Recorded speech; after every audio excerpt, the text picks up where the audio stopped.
समस्त को आम त्राणकर्ता उद्धारकर्ता प्रभु जीशुख्रीष्ट नाम मोर नमस्कार जनावि। प्रिय माने एपर्यंत आम मैंने माथ्यू लिखित सुसमाचार विषय, मार्क लिखित सुसमाचार विषय, लूक लिखित सुसमाचार विषय आमने शिखिलु। कौन ये माथ्यू लिखित सुसमाचार, कौन ये मार्क लिखित सुसमाचार, कौन ये लूक लिखित सुसमाचार। सुसमाचार तो गोटे, पुणी मार्क लिखार कौन, माथ्यू लिखार कौन, लूक लिखार कौन, ए प्रकार मैंने भावुचे कि सुसमाचार चार जन द्वारा कहीं लिखाइले। एवं माथ्यू लिखित सुसमाचार, मार्क लिखित सुसमाचार, लूक लिखित सुसमाचार शुणी आमने ए उत्तर जानीपार कहीं चार जन द्वारा सुसमाचार लिखाइले कहले। माथ्यू एक दृष्टिकोण रे लिखिले, माथ्यू एक ग्रुप ऑफ पीपल को माइंड रे रखी से लिखिबार घटिला। माथ्यू जने जिहुदी, से जिहुदी मानक निमंते लिखिले कौन, जीशुख्रीष्टंकर जन्म मरण समाधि पुनरुत्थान विषय।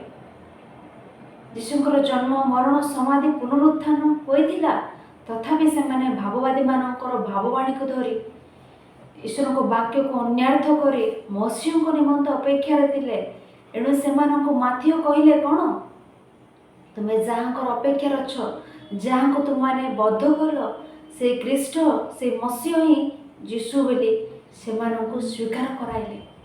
जीशुख्रीष्ट विषय से कहले, जीशुख्रीष्ट को से दिन से जेपरी स्वीकार करेंगे एति निमंते से जिहुदी मानक लक्ष्य करी माथ्यू लिखित सुसमाचार लिखा पर आमने पढ़ी था। जिहुदी मानक लक्ष्य करे माथ्यू लिखित सुसमाचार लिखिले। से अब्राहम आरंभ कले, अब्राहम नाम कहले, दाऊद नाम कहले। पुनर्बार आमने अब्राहम नाम कहीं कहले, दाऊद नाम से कहीं जनाइले कही विषय को आमने जीवा ना।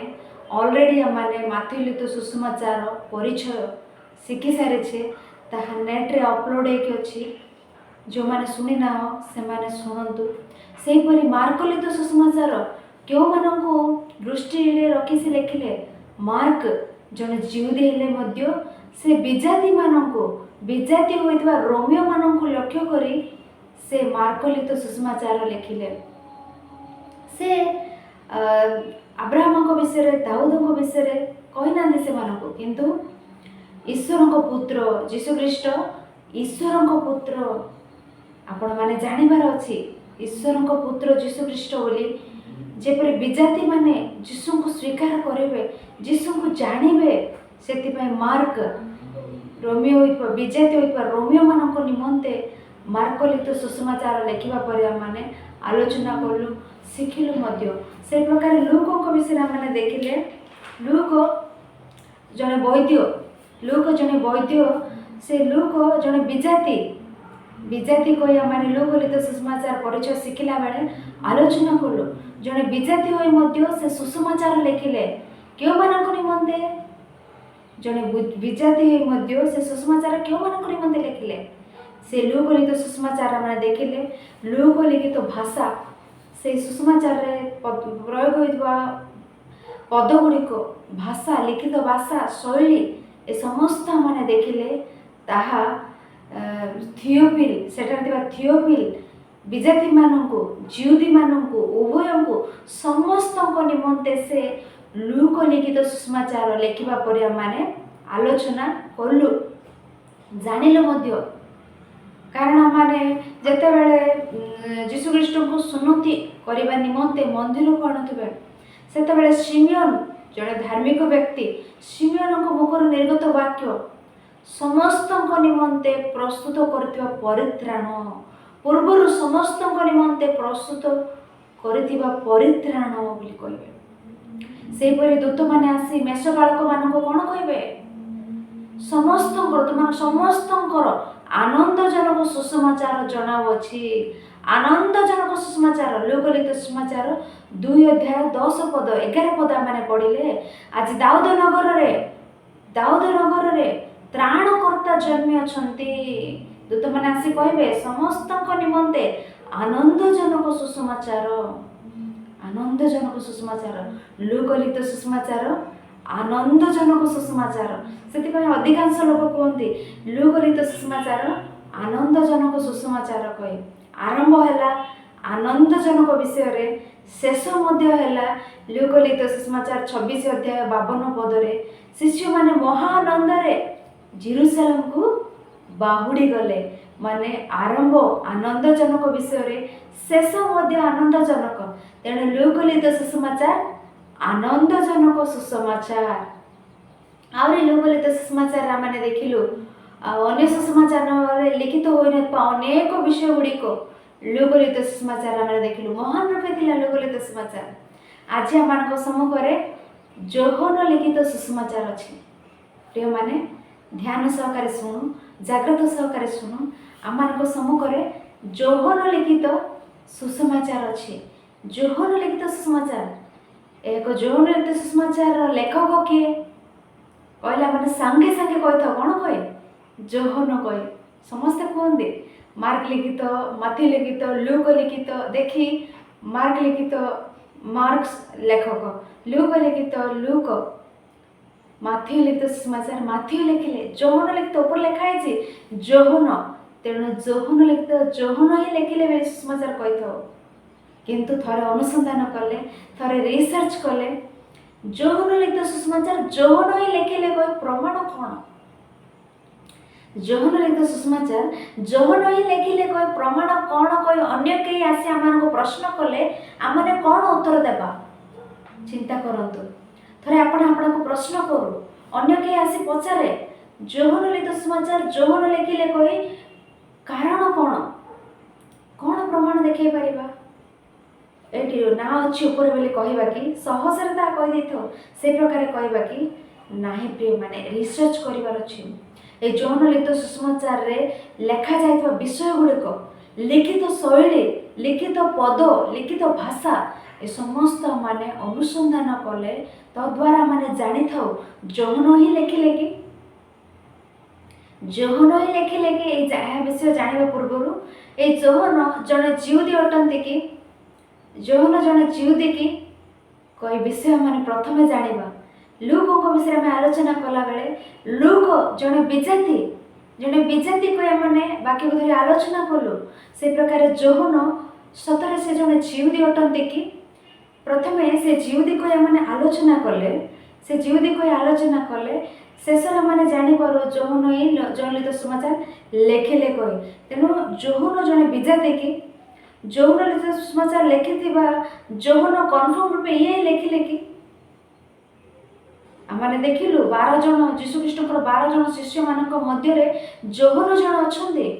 ଯୋହନ ସେମାନଙ୍କ ମଧ୍ୟରୁ ଜଣେ ଅଛନ୍ତି। ଖ୍ରୀଷ୍ଟ ଅଧିକ ସ୍ନେହ କରୁଥିବା ବ୍ୟକ୍ତି ରୂପେ ଯୋହନ ଆମମାନଙ୍କୁ ଦେଖାଯାଉଛନ୍ତି। ତଥାପି ଆମେ ଆଲୋଚନା କରିବାର ଅଛି, ତଥାପି ଆମେ ଜାଣିବାର ଅଛି ଯୋହନ ଲିଖିତ ସୁସମାଚାର ଯୋହନ ହିଁ ଲେଖିଲେ କି? ଇଏ ଜଣେ ଜିହୁଦୀ ଅଟନ୍ତି କି? ପ୍ରଥମେ ଆଲୋଚନା କରିବା ଇଏ ଜଣେ ଜିହୁଦୀ ଅଟନ୍ତି କି କହି। ଏ ଯୋହନଙ୍କ ବିଷୟ ଅତି ମହାନ ରୂପେ ଥିବ ପ୍ରେମ, ଅତି ମହାନ ରୂପେ ଥିବ ଯୋହନଙ୍କ ବିଷୟକ ଚରିତ୍ର, ଯୋହନଙ୍କ ଜୀବନ। ତେଣୁ ଆଜି ମଣ୍ଡଳୀ ଗୁଡ଼ିକରେ ଥିବା ପ୍ରତ୍ୟେକ ସଭ୍ୟ, ପ୍ରତ୍ୟେକ ବିଶ୍ୱାସୀ ଜାଣିବାକୁ ଥିବା ବିଷୟ ଯୋହନଙ୍କ ବିଷୟରେ। ଯୋହନଙ୍କ ବିଷୟରେ ସମସ୍ତେ ଜାଣିବାର ଅଛି ଯୋହନଙ୍କ ବିଷୟରେ। ତେଣୁ ବର୍ତ୍ତମାନ ଆମେ ଦେଖିବା ଏ ଯୋହନ ଜଣେ ଜିହୁଦୀ ଅଟନ୍ତି କି କହିଲେ ଆଉ ଜିହୁଦୀମାନଙ୍କର ସମ୍ପ୍ରଦାୟ ଗୁଡ଼ିକ ରହିଥାଏ, ହିନ୍ଦୁମାନଙ୍କର ସମ୍ପ୍ରଦାୟ ରହିଥାଏ, ଖ୍ରୀଷ୍ଟିଆନ ମାନଙ୍କର ସମ୍ପ୍ରଦାୟ ରହିଥାଏ, ଇସଲାମ ମାନଙ୍କର ସମ୍ପ୍ରଦାୟ ଗୁଡ଼ିକ ରୀତି ଗୁଡ଼ିକ ରହିଥାଏ। ଏକ ଜିହୁଦୀମାନଙ୍କର ମଧ୍ୟ ସମ୍ପ୍ରଦାୟ ଗୁଡ଼ିକ ରୀତି ଗୁଡ଼ିକ ରହିଛି। ଏକ ଜିହୁଦୀମାନଙ୍କର ସମ୍ପ୍ରଦାୟ ରୀତି ଗୁଡ଼ିକ ଉତ୍ତମ ରୂପେ ଜାଣିଥିବା ରୂପେ ଏକ ଯୋହନ ଲିଖିତ ସୁସମାଚାରର ଲେଖକ ଆମମାନଙ୍କୁ ଜଣାପଡ଼ୁଛନ୍ତି। ଯୋହନ ଲିଖିତ ସୁସମାଚାର ଲେଖକ ଉତ୍ତମ ରୂପେ ଜିହୁଦୀମାନଙ୍କର ସମ୍ପ୍ରଦାୟ ଜାଣିଥିବା ବ୍ୟକ୍ତି ରୂପେ ଦେଖାଯାଉଛନ୍ତି। ଦେଖନ୍ତୁ ଆମେ ଦେଖିପାରିଲେ କେତେକ ବାକ୍ୟ ଆମେ ଦେଖିବା ସେ ଜିହୁଦୀମାନଙ୍କର ସମ୍ପ୍ରଦାୟ ସେ ଉତ୍ତମ ରୂପେ ଜାଣିବା ଲେଖକ ପରି ଆମମାନଙ୍କୁ ଦେଖାଯାଆନ୍ତି। ଯୋହନ ଲିଖିତ ସୁସମାଚାର 2 ଅଧ୍ୟାୟ 6 ପଦ। ସମସ୍ତେ ବାଇବେଲ ଖୋଲନ୍ତୁ। ଯୋହନ ଲିଖିତ ସୁସମାଚାର 2 ଅଧ୍ୟାୟ 6 ପଦ। ଆମେ ସମସ୍ତେ ବାଇବେଲ ଖୋଲି ଦେଖୁ ଏ ସମୟରେ। ଯୋହନ ଲିଖିତ ସୁସମାଚାର 2 ଅଧ୍ୟାୟ 6 ପଦ। ଆଉ ସେଠାରେ ଜିହୁଦୀମାନଙ୍କ ସୂଚୀକରଣ ରୀତି ଅନୁସାରେ 2 ବା 3 ମହଣିଆ ଛଅ ଗୋଟା ପଥର ଜାହେଲା ରଖାଯାଇଥିଲା। ଆଉ ସେଠାରେ ଜିହୁଦୀମାନଙ୍କର ସୂଚୀକରଣ ରୀତି ଅନୁସାରେ ଏଠାରେ କ'ଣ ଘଟୁଛି? ଗୋଟେ ବିବାହ ଘଟୁଛି। ବିବାହ ଜିହୁଦୀମାନଙ୍କର ସୂଚୀକରଣ ରୀତି ଅନୁସାରେ ଘଟୁଥିବା ସେ ବିବାହରେ ଜିହୁଦୀମାନଙ୍କ ସୂଚୀକରଣ ରୀତି ଅନୁସାରେ 2 ବା 3 ମହଣିଆ 6 ଗୋଟା ପଥର ଜାହେଲା ରଖାଯାଇଥିଲା। ଏ ଲେଖକ ଜଣେ ଜିହୁଦୀ ହୋଇଥିବେ, ସେଥିପାଇଁ ଜିହୁଦୀମାନଙ୍କର ଶିଷ୍ଟାଚାର ଜାଣିବା ବ୍ୟକ୍ତି ରୂପେ, ସେଠାରେ ଲେଖିବା ବ୍ୟକ୍ତି ରୂପେ ଆମମାନେ ଦେଖୁଅଛୁ। ତେଣୁ ଆଉ ଏକ ବାକ୍ୟ ଦେଖିବା, ଯୋହନ ଲିଖିତ ସୁସମାଚାର 4 ଅଧ୍ୟାୟ 5 ପଦ। ଯୋହନ ଲିଖିତ ସୁସମାଚାର 4 ଅଧ୍ୟାୟ 5 ପଦ ଆମମାନେ ଦେଖିଲେ, ତେଣୁ ସେ ଯାଇ ଯାକୋବ ଆପଣା ପୁତ୍ର ଯୋସେଫଙ୍କୁ ଯେଉଁ ଭୂମିଖଣ୍ଡିକ ଦାନ କରିଥିଲେ, ସେଥିରୁ ନିକଟବର୍ତ୍ତୀ ସୁକାର ନାମକ ସମୀରଣର ଗୋଟିଏ ନଗରରେ ପହଞ୍ଚିଲେ। ସେହି ସ୍ଥାନରେ ଯାକୋବଙ୍କ କୂପ ଥିଲା। ଅତଏବ ଯୀଶୁ ପଥଶ୍ରାନ୍ତ ହୋଇଥିବାରୁ ସେହି କୂପ ନିକଟରେ ବସି ପଡ଼ିଲେ। ସେତେବେଳେ ମଧ୍ୟାହ୍ନ ହୋଇଥିଲା। ଯୀଶୁଖ୍ରୀଷ୍ଟ ପଥଶ୍ରାନ୍ତ ହୋଇ ଏକ କୂପ ନିକଟରେ ମଧ୍ୟାହ୍ନ ସମୟରେ ବସି ପଡ଼ିଲେ। ତାହା ସେ କୂପ ଯାକୋବ ଯୋସେଫଙ୍କୁ ଦେଇଥିଲେ। ଏଠାରେ ସେ ଯଦି ଜିହୁଦୀମାନଙ୍କ ସହ ହିଁ କଥା ହେଉଛନ୍ତି, ଯଦି ଜିହୁଦୀମାନଙ୍କୁ କହୁଛନ୍ତି, ତାହେଲେ ସେ ଯଦି ଜଣେ ଜିହୁଦୀ ହୋଇନଥାନ୍ତି, ତାହେଲେ ଏତେ ସବୁ ସେ ବିଷୟ କିପରି ଜାଣିଥାନ୍ତେ? ସେ ଲେଖକ ଯଦି ଜଣେ ଜିହୁଦୀ ହୋଇନଥାନ୍ତି, ତାହେଲେ ସେ ଯାକୋବ କୂପ ଯୋସେଫଙ୍କୁ ଦେଲେ ବୋଲି ସେ କିପରି ଜାଣିଥାନ୍ତେ? ସିଧାସଳଖ ଯାକୋବ ଯୋସେଫଙ୍କୁ ଦେଲେ ଏ ପ୍ରକାର ଲେଖିଥାନ୍ତେ। କିନ୍ତୁ ଯାକୋବ ଆପଣା ପୁତ୍ର ଯୋସେଫଙ୍କୁ ଯେ ଭୂମିଖଣ୍ଡକ ଦାନ କରିଥିଲେ, ସେଥିରୁ ନିକଟବର୍ତ୍ତୀ ସୁକାର ନାମକ ସମୀରଣୀର ଗୋଟିଏ ନଗରରେ ପହଞ୍ଚିଲେ। ଏଠାରେ ଲେଖକ ସେଠାକାର ସ୍ଥାନ ଗୁଡ଼ିକ ବିଷୟରେ ମଧ୍ୟ ଉତ୍ତମ ରୂପେ ଜ୍ଞାନ ଥିବା ବ୍ୟକ୍ତି ରୂପେ ଆମମାନଙ୍କୁ ଦେଖାଯାଉଛନ୍ତି। ସୁକାର ନାମକ ସ୍ଥାନ, ସେଠାରେ ଯୋସେଫଙ୍କୁ ଆପଣା ପିତା ଯାକୋବ ତାହା ଦେଲେ କହି ସମସ୍ତ ବିଷୟ ସ୍ପଷ୍ଟ ରୂପେ ଲେଖୁଛନ୍ତି। କହିଲେ ଏ ଜିହୁଦୀ ହିଁ ହୋଇଥାନ୍ତି। ଏ ଜିହୁଦୀ ହେଲେ ଏତେ ସବୁ ଇନଫର୍ମେସନ୍ ସ୍ପଷ୍ଟ ରୂପେ ଲେଖିଥାଇ ପାରନ୍ତି। ଆହୁରି ଆମେ ଦେଖିଲେ ଯୋହନ ଲିଖିତ ସୁସମାଚାର 4 ଅଧ୍ୟାୟ 25 ପଦ। ସ୍ତ୍ରୀ ଲୋକଟି ତାହାଙ୍କୁ କହିଲା, ମସିହ ଯାହାଙ୍କୁ ଖ୍ରୀଷ୍ଟ କହନ୍ତି, ସେ ଆସୁଅଛନ୍ତି ବୋଲି ମୁଁ ଜାଣେ। କ'ଣ କହୁଛନ୍ତି? ମସିହ ଯାହାଙ୍କୁ ଖ୍ରୀଷ୍ଟ କହନ୍ତି। ଏ ବିଷୟ ପଢ଼ିବା ପୂର୍ବରୁ ଆମମାନେ ଯୋହନ ଲିଖିତ ସୁସମାଚାର 1 ଅଧ୍ୟାୟ 21 ପଦ 22 ପଦ ଆମମାନେ ପଢ଼ୁ। ଯୋହନ ଲିଖିତ ସୁସମାଚାର 1 ଅଧ୍ୟାୟ 21 ପଦ 22 ପଦ ଆମମାନେ ପଢ଼ିଲେ, ସେ ସ୍ୱୀକାର କଲେ, ଅସ୍ୱୀକାର କଲେ ନାହିଁ। ସେ ସ୍ୱୀକାର କଲେ ମୁଁ ଖ୍ରୀଷ୍ଟ ନୁହେଁ। ସେଥିରେ ସେମାନେ ତାଙ୍କୁ ପଚାରିଲେ, ତେବେ କ'ଣ ଆପଣ କ'ଣ ଏଲିୟ? ସେ କହିଲେ, ମୁଁ ନୁହେଁ। ଆପଣ କ'ଣ ସେଇ ଭାବବାଦୀ? ସେ ଉତ୍ତର ଦେଲେ, ନା। ଏଠାରେ ବାପ୍ତିଜକ ଯୋହନ କିଏ କହି ପ୍ରଶ୍ନ କରୁଥିବେ। ବାପ୍ତିଜକ ଯୋହନ କିଏ? ଏଲିୟ କି କହି ପ୍ରଶ୍ନ କରୁଛନ୍ତି। କହିଲେ ମଲାଖୀ ପୁସ୍ତକ 4 ଅଧ୍ୟାୟରେ ଥିବା ବିଷୟ ଏ ଲେଖକଙ୍କୁ ଜଣା। ଏ ଲେଖକ କିପରି ଜାଣନ୍ତି? ସେ ଜାଣନ୍ତି ଏ ଲେଖକ ଏଲିୟ କି ପ୍ରଶ୍ନ କରୁଛନ୍ତି, ନା। ଖ୍ରୀଷ୍ଟ କି, ମସିହ କି? ମାନେ ମସିହ ଖ୍ରୀଷ୍ଟ କହି ଲେଖକଙ୍କୁ କିପରି ଜଣା? ସେ ସମସ୍ତ ବିଷୟ ଭାବବାଦୀ ମାନଙ୍କର ଭାବବାଣୀ କାହାକୁ ଜଣା? ଯୋହନଙ୍କୁ ଜଣା। ଏଠାରେ ଲେଖକ ଜିହୁଦୀ, ତାଙ୍କୁ ଜଣା। ଆହୁରି କହୁଛନ୍ତି, ସେଇ ଭାବବାଦୀ କି? ଆପଣ କ'ଣ ସେଇ ଭାବବାଦୀ? ସେ ଉତ୍ତର ଦେଲେ, ନା। ଆପଣ କ'ଣ ସେଇ ଭାବବାଦୀ? ସେଇ ଭାବବାଦୀ କହିଲେ କେଉଁ ଭାବବାଦୀ?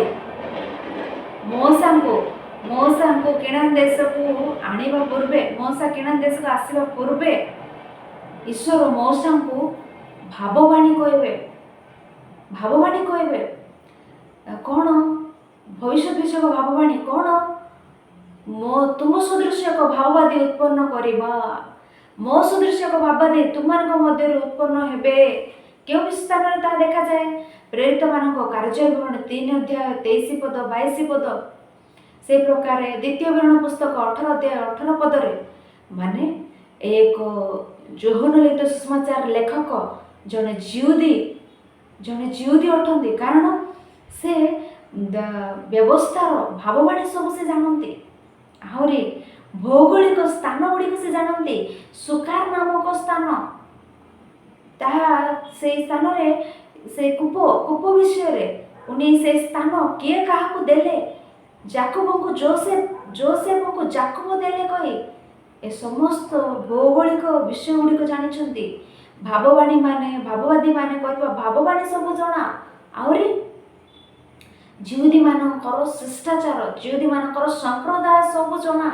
କହିଲେ ଏ ନିଶ୍ଚିତ ରୂପେ ଜଣେ ଜିହୁଦୀ ହିଁ।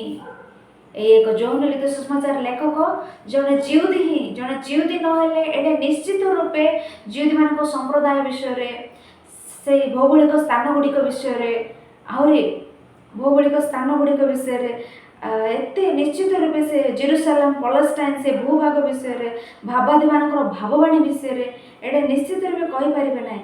ତେଣୁ ଏଇ ଲେଖକ ଜଣେ ବିଜାତି ନୁହଁ, ଏହି ଲେଖକ ଜଣେ ଜିହୁଦୀ ଅଟନ୍ତି। ଜଣେ ଜିହୁଦୀ ଯୋହନ ଲିଖିତ ସୁସମାଚାର ଲେଖିଛନ୍ତି। ଆହୁରି ଅନେକ ବିଷୟ ଅଛି ସେ ଜଣେ ଜିହୁଦୀ କହିବା ନିମନ୍ତେ, କିନ୍ତୁ ସେସବୁ ଅନେକ ବିଷୟ କେବଳ ଲେଖକଙ୍କ ବିଷୟରେ ମାନେ କହି ଆଲୋଚନା କରି ଗଲେ ଆହୁରି ଆମମାନେ ଅନେକ ବିଷୟ ଆଲୋଚନା କରିବାର ଅଛି। ତେଣୁ ଏଠାରେ ଯୋହନ ଲିଖିତ ସୁସମାଚାରର ଲେଖକ ଜଣେ ଜିହୁଦୀ ବୋଲି ଆପଣମାନେ ମନେ ରଖନ୍ତୁ। ଏବେ এই ଲେଖକ ଯୋହନ ହିଁ ଲେଖିଲେ, ଜଣେ ଜିହୁଦୀ ଆଉ କେହି ନୁହନ୍ତି, ଯୋହନ ହିଁ। ଆଉ ଏ ଲେଖକ କାହାଠାରୁ ଇନଫର୍ମେସନ୍ ଗ୍ରହଣ କଲେ? ଏ ଲେଖକ କାହାଠାରୁ ଇନଫର୍ମେସନ୍ ଗ୍ରହଣ କରିଥିବେ? ଯୋହନ ଲିଖିତ ସୁସମାଚାରର ଇନଫର୍ମେସନ୍ କାହାଠାରୁ ଗ୍ରହଣ କରି ଲେଖିଥିବେ? ଲୁକଙ୍କଠାରୁ ଗ୍ରହଣ କରି ଲେଖିଥିବେ କି? ସମସ୍ତ ତଥ୍ୟ ଲୁକଙ୍କଠାରୁ ଗ୍ରହଣ କରି ଲେଖିଥିବେ କି? କାହାର ସାହାଯ୍ୟ ଦ୍ୱାରା ଲେଖିଥିବେ? ଯୋହନ। ଲୁକଙ୍କ ବିଷୟରେ ଆମେ ଆଲୋଚନା କଲୁ। ଲୁକ ଭାବବାଦୀ ମାନଙ୍କର ଭାବବାଣୀ ସବୁ ଖୋଜି ଯୀଶୁଖ୍ରୀଷ୍ଟଙ୍କ ସହ ବୁଲିଥିବା ମୁଖ୍ୟ ବ୍ୟକ୍ତିମାନଙ୍କ ନିକଟରୁ ଅନେକ ବିଷୟ ସଂଗ୍ରହ କରି ସେ ଲେଖିବା ପରେ ଆମେ ଦେଖିଥାଉ ଲୁକ ଲିଖିତ ସୁସମାଚାର। ତେଣୁ ସେ କୁହନ୍ତି ଅତି ସୂକ୍ଷ୍ମ ରୂପେ ଅନୁସନ୍ଧାନ କରି ବିବରଣୀ ଦେଇ ଲେଖିଲେ, ଅତି ସୂକ୍ଷ୍ମ ରୂପେ ଅନେକଙ୍କଠାରୁ ଖୋଜି ଲେଖିଲେ। କିନ୍ତୁ ଆମେ ଯୋହନଙ୍କ ବିଷୟରେ ଆଲୋଚନା କଲେ, ଯୋହନ 12 ଜଣ ଶିଷ୍ୟମାନଙ୍କ ମଧ୍ୟରେ ଜଣେ। ସେ ଡାଇରେକ୍ଟ ଲାଇଭରେ ଅଛନ୍ତି, ସେ ସିଧାସଳଖ ସେ ଶିଷ୍ୟ ଭାବରେ ଅଛନ୍ତି। 12 ଜଣ ଶିଷ୍ୟମାନଙ୍କ ମଧ୍ୟରେ ଜଣେ ଯୋହନ। ସେ ଅନ୍ୟ କାହାଠାରୁ ସଂଗ୍ରହ କରି ଲେଖିବେ ନୁହେଁ ପ୍ରିୟମାନେ। ସେ ଲେଖିଛନ୍ତି ଯୋହନ ଲିଖିତ ସୁସମାଚାର ସେ ନିଜେ। ଆହୁରି ଏହା ଲେଖିବା ସଙ୍ଗେ ସଙ୍ଗେ ସେ ଯୋହନଙ୍କ ପ୍ରଥମ ପତ୍ର, ଯୋହନଙ୍କ ଦ୍ୱିତୀୟ ପତ୍ର, ଯୋହନଙ୍କ ତୃତୀୟ ପତ୍ର, ତାହା ସଙ୍ଗେ ପ୍ରକାଶିତ ବାକ୍ୟ, ଏ 5ଟି ପୁସ୍ତକ ମଧ୍ୟ ଯୋହନ ହିଁ ଲେଖିଛନ୍ତି। ଏଥିରେ କୌଣସି ସନ୍ଦେହ ନାହିଁ। ଯୀଶୁଙ୍କ ସହ ଥିବା ଯୋହନ ହିଁ ଏ 5ଟି ପୁସ୍ତକ ଲେଖିଛନ୍ତି। ବାଇବେଲରେ ନୂତନ ନିୟମରେ ପ୍ରେରିତ ପାଉଲ 14ଟି ପତ୍ର ଲେଖିଲେ। ତାଙ୍କ ପରେ ଅଧିକ ପୁସ୍ତକ କିଏ ଲେଖିଲେ କହିଲେ ଯୋହନ ହିଁ। ତେଣୁ ଯୋହନ କାହାଠାରୁ ସଂଗ୍ରହ କରି ଲେଖିଲେ କହିଲେ? ସେ ନିଜେ ଲେଖିଲେ। ସେ ଯୀଶୁଙ୍କ ସହ ଥିବା ଶିଷ୍ୟ, ତେଣୁ ସେ ନିଜେ ଲେଖିଲେ। ସେ ଅନ୍ୟ କାହାଠାରୁ ସଂଗ୍ରହ କରି ଅନ୍ୟ କାହାଠାରୁ ଶୁଣି ଲେଖିବାର ଆବଶ୍ୟକତା ତାଙ୍କୁ ନଥିଲା। ତେଣୁ ସେ କୁହନ୍ତି କ'ଣ କହି ଦେଖନ୍ତୁ, ଯୋହନଙ୍କ ପ୍ରଥମ ପତ୍ର ପ୍ରଥମ ଅଧ୍ୟାୟ ପ୍ରଥମ ପଦ। ଯୋହନଙ୍କ ପ୍ରଥମ ପତ୍ର ପ୍ରଥମ ଅଧ୍ୟାୟ ପ୍ରଥମ ପଦ। ଆଦିରୁ ଯେ ଥିଲେ, ଯାହାଙ୍କ ବାକ୍ୟ ଆମ୍ଭେମାନେ ଶୁଣିଅଛୁ, ଯାହାଙ୍କୁ ସ୍ୱଚକ୍ଷୁରେ ଦେଖିଅଛୁ, ଯାହାଙ୍କୁ ନିରୀକ୍ଷଣ କରିଅଛୁ ଓ ସ୍ୱହସ୍ତରେ ସ୍ପର୍ଶ କରିଅଛୁ, ସେ ଜୀବନ ସ୍ୱରୂପ ବାକ୍ୟ ସମ୍ବନ୍ଧରେ ଜଣାଉଅଛୁ। କ'ଣ କହୁଛନ୍ତି? ଯୋହନ ଲିଖିତ ସୁସମାଚାର ଯୋହନ କେଉଁ ଉପରେ ଲେଖିଛନ୍ତି? ଯୋହନ ଲିଖିତ ସୁସମାଚାର। ଏଥିରେ ସାରାଂଶ କ'ଣ କହିଲେ? ସେ କହୁଛନ୍ତି ସ୍ୱଚକ୍ଷୁରେ ଦେଖିଅଛୁ, ଯାହାଙ୍କୁ ନିରୀକ୍ଷଣ କରିଅଛୁ, ସ୍ୱହସ୍ତରେ ସ୍ପର୍ଶ କରିଅଛୁ। ମାନେ ଆମେ ଯୋହନ କିପରି ଲେଖିଛନ୍ତି କହିଲେ? ସ୍ୱପ୍ନରେ ଦର୍ଶନ ମାଧ୍ୟମରେ ଶୁଣି ଲେଖିବା ପରି ନାହିଁ, ପ୍ରାଚୀନମାନଙ୍କ ଠାରୁ ଶୁଣି ଲେଖିବା ପରି ନାହିଁ। ଯୋହନ ଲିଖିତ ସୁସମାଚାର ଅବା ଅନ୍ୟ ମାନଙ୍କଠାରୁ ଶୁଣି ପ୍ରାଚୀନ ମାନଙ୍କଠାରୁ ଶୁଣି ଭାବାଦୀ ମାନଙ୍କ ଅନ୍ୟ କୌଣସି ପୁସ୍ତକ ପଢ଼ି ଲେଖିବା ପରି ଅନ୍ୟ କୌଣସି ପୁସ୍ତକ ପଢ଼ି ଲେଖିବା ପରି ନାହିଁ ଯୌନଲିତ ସମାଚାର। ଆଉ କେଉଁ ପ୍ରକାରେ ସେ କହୁଛନ୍ତି ଆମେ ଲେଖିଥିବା ବିଷୟ ଆମେ ଲେଖିଥିବା ସୁସମାଚାର କମ୍ପ୍ଲିଟ୍ ରୂପେ ଚକ୍ଷୁରେ ନିରୀକ୍ଷଣ କରିଅଛୁ, ସ୍ୱହସ୍ତରେ ସ୍ପର୍ଶ କରିଅଛୁ, ଚକ୍ଷୁରେ ଦେଖିଅଛୁ, କର୍ଣ୍ଣରେ ଶୁଣିଅଛୁ, ଏ ସମସ୍ତ ବିଷୟ ମାନେ ଲେଖିଅଛୁ ବୋଲି ଯୌନଙ୍କ ପତ୍ରରେ ସେ କହୁଛନ୍ତି। ଆଉ ଏକ ବାକ୍ୟ ମାନେ ଦେଖୁ ଯୌନଙ୍କ ପ୍ରଥମ ପତ୍ର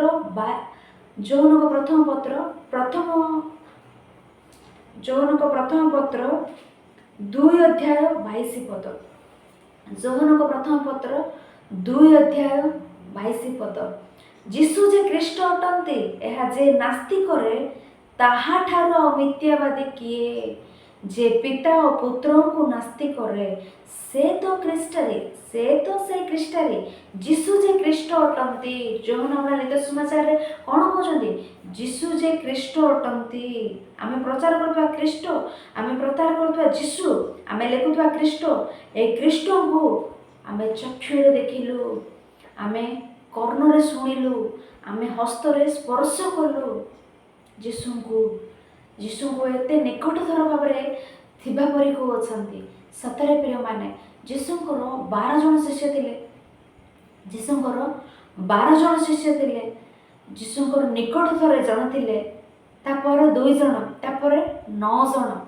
ଏବେ ମନେ କରନ୍ତୁ ଯୀଶୁଖ୍ରୀଷ୍ଟ ଗୋଟେ ସର୍କିଲର ସେଣ୍ଟରରେ ଅଛନ୍ତି। ସେଣ୍ଟର ଯୀଶୁଖ୍ରୀଷ୍ଟ ଭାବିଲେ, କେନ୍ଦ୍ର ଯୀଶୁଖ୍ରୀଷ୍ଟ ଭାବିଲେ। ଯୀଶୁଖ୍ରୀଷ୍ଟଙ୍କ ପାଖରେ ଗୋଟେ ସର୍କିଲ, ସେ ସର୍କିଲରେ ଜଣେ ଶିଷ୍ୟ, ତାପରେ ଆଉ ଗୋଟେ ସର୍କିଲ, ସେଥିରେ 2 ଜଣ ଶିଷ୍ୟ, ତାପରେ ଆଉ ଗୋଟେ ସର୍କିଲ, 9 ଜଣ ଶିଷ୍ୟ। 9 ଜଣ, 2 ଜଣ, ଜଣେ ମିଶିଲେ 12 ଜଣ ଶିଷ୍ୟ। ଯୀଶୁଖ୍ରୀଷ୍ଟଙ୍କ ଚାରିପାର୍ଶ୍ୱରେ 12 ଜଣ ଶିଷ୍ୟ ଅଛନ୍ତି। এই 12 ଜଣ ଶିଷ୍ୟ ମଝିରେ ଯୀଶୁଖ୍ରୀଷ୍ଟ କେନ୍ଦ୍ର ଭାବରେ ଥିଲେ, ସେଣ୍ଟର ଭାବରେ ଥିଲେ। ଯୀଶୁଖ୍ରୀଷ୍ଟଙ୍କୁ ନିକଟତର ଭାବରେ ଥିବା ଶିଷ୍ୟ କିଏ? ଯୋହନ। ସେଥିପାଇଁ ଯୀଶୁଖ୍ରୀଷ୍ଟଙ୍କ କୋଳରେ ଥିବା ଶିଷ୍ୟ କହି ନାମ ମଧ୍ୟ এই ଯୋହନକୁ ଅଛି। ଯୀଶୁଖ୍ରୀଷ୍ଟଙ୍କ କୋଳରେ ଥିବା ଶିଷ୍ୟ କହି ନାମ ଯୋହନକୁ ରହିଛି। ଆହୁରି ଯୀଶୁଖ୍ରୀଷ୍ଟ ଅଧିକ ପ୍ରେମ କରୁଥିବା ଶିଷ୍ୟ ଯୋହନ। ଯୀଶୁଖ୍ରୀଷ୍ଟ ଅଧିକ ସ୍ନେହ କରୁଥିବା ଶିଷ୍ୟ ହେଉଛନ୍ତି ଯୋହନ। ହଁ ପ୍ରିୟମାନେ, ସେଥିପାଇଁ ଯୀଶୁଖ୍ରୀଷ୍ଟ ଶେଷରେ ଦାୟିତ୍ୱ କାହା ହସ୍ତରେ ସମର୍ପଣ କରିବେ କହିଲେ ଆମେ ପଢ଼ିଥାଉ ଯୌନଲିତ ସମାଚାର 19 ଅଧ୍ୟାୟ 26 ପଦ 27 ପଦ। ଯୌନଲିତ ସମାଚାର 19 ଅଧ୍ୟାୟ 26 ପଦ 27 ପଦ। ଯୀଶୁ ଆପଣା ମାତା ଓ ଯେଉଁ ଶିଷ୍ୟଙ୍କୁ ପ୍ରେମ କରୁଥିଲେ ତାଙ୍କୁ ପାଖରେ ଠିଆ ହୋଇଥିବା ଦେଖି ମାତାଙ୍କୁ କହିଲେ, ଗୋ ନାରୀ, ଦେଖ ତୁମର ପୁତ୍ର। ତତ୍ପରେ ସେ ଶିଷ୍ୟଙ୍କୁ କହିଲେ, ଦେଖ ତୁମର ମାତା। ମାନେ ଯୀଶୁଖ୍ରୀଷ୍ଟଙ୍କ ଶେଷ ସମୟକୁ ସମସ୍ତେ ତାଙ୍କୁ ପରିତ୍ୟାଗ କରି ସମସ୍ତେ ଛାଡ଼ି ଚାଲିଗଲେ। ଯୀଶୁ, ପିତା ମୋର ଆତ୍ମା ତୁମ ହସ୍ତରେ ସମର୍ପଣ କରୁଛି କହିବା ପର୍ଯ୍ୟନ୍ତ ଯୀଶୁଙ୍କ ନିକଟରେ ଏକମାତ୍ର ଶିଷ୍ୟ ହିଁ ରହିଲେ। ସେ କିଏ? ଯୋହନ। ସେଇ ଯୋହନଙ୍କୁ ସେ କ'ଣ କହୁଛନ୍ତି? ସେଇ ଯୋହନକୁ କହୁଛନ୍ତି ଦେଖ ତୁମର ମାତା। ତାଙ୍କ ମାଆଙ୍କୁ କହୁଛନ୍ତି ଦେଖ ତୁମର ପୁତ୍ର ବୋଲି। ମାନେ ଯୀଶୁ ମରିବା ପୂର୍ବେ, ମରିବା ସମୟରେ ନିଜ ମାଆଙ୍କ ଦାୟିତ୍ୱ କାହାକୁ ଦେଲେ? ନିଜେ ସ୍ନେହ କରୁଥିବା, ନିଜେ ପ୍ରେମ କରୁଥିବା ଶିଷ୍ୟଙ୍କ ହସ୍ତରେ ଦେଲେ। ଯୀଶୁଙ୍କ ଚିନ୍ତାଧାରା ତ ଦେଖନ୍ତୁ, ସେ ଘରର ଜ୍ୟେଷ୍ଠ ପୁତ୍ର। ମୁଁ ମରିଗଲା ପରେ ମୋ ମାଆଙ୍କର ପରିସ୍ଥିତି କ'ଣ ହେବ? ମୋ ମା ଅନାଥ ହୋଇଯିବେ। ନାଇଁ, ମୋର ମା ଆନନ୍ଦରେ ରହିବାର ଅଛି। ମୁଁ ମରିଗଲା ପରେ ମଧ୍ୟ ମୋ ମା ଆନନ୍ଦରେ ରହିବାର ଅଛି, ଉତ୍ତମ ରୂପେ ରହିବାର ଅଛି। ଏକ ପୁଅ ରୂପେ ମାଆଙ୍କ ପ୍ରତି ଦାୟିତ୍ୱ ସେ ତୁଲାଇବା ପରେ ଆମମାନେ ଦେଖିଥାଉ। ମୁଁ ମରିଯାଉଛି, ହେଲେ ମୋର ମା ଅନାଥ ହେବାକୁ ହେବ ନାହିଁ। ତାଙ୍କର ଶେଷ ମୁହୂର୍ତ୍ତରେ କେଉଁ ପ୍ରକାର ପରିସ୍ଥିତି, ତାଙ୍କ ଜୀବନର ଶେଷ ନିମିଷରେ ଆମେ ଜାଣୁ। କୋରଡ଼ାରେ ପ୍ରହାର, ବିଧା, ନିନ୍ଦା, ଛେପ ପକାଇଲେ,